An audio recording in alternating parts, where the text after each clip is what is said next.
Yoon বলে, আমি আপনার নেশায় মাতাল হয়েছি। জেকে বলে, এটা তোমার ভ্রম মাত্র। ইউন বলে, আপনার হাসি আমার হৃদয়ে ঝড় তোলে। জেকে বলে, এটা তোমার ভুল ধারণা। ইউন বলে, আমি আপনাকে ভীষণ ভালোবাসি। জেকে বলে, এটা তোমার পাগলামি।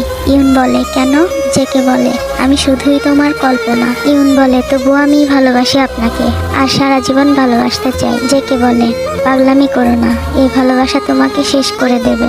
ইউন বলে, আপনার জন্য আমি শেষ হতেও প্রস্তুত। জেকে বলে, সত্যি যদি আমাকে ভালোবেসে থাকো তাহলে আমার কথা রাখো, ভুলে যাও আমাকে। ইউন বলে, ভুলে যাওয়াটা যে এত সহজ নয় জিয়ন সাহেব, চেষ্টা করেছি, পারিনি। জেকে বলে, কেন পারোনি? ইউন বলে, আপনি যে আমার মস্তিষ্কে মিশে আছেন। জেকে বলে, কিন্তু আমি যে তোমার হব না কখনো। ইউন বলে, জিয়ন সাহেব আপনি কি জানেন, স্পর্শে নয় অনুভবেও ভালোবাসা যায়। জেকে বলে, অনুভবে ভালোবাসা শুধু গল্পেই মানায়, বাস্তবে না। ইউন বলে, জিয়ন সাহেব। জেকে বলে, হ্যাঁ। ইউন বলে, আপনাকে তো আর পাওয়া হবে না, একটা জিনিস চাইবো শুধু, দিবেন আমাকে? জেকে বলে, কি বলো? ইউন বলে, আপনাকে দূর থেকে সারা জীবন ভালোবাসার অধিকারটা চাই, দিবেন আমাকে? না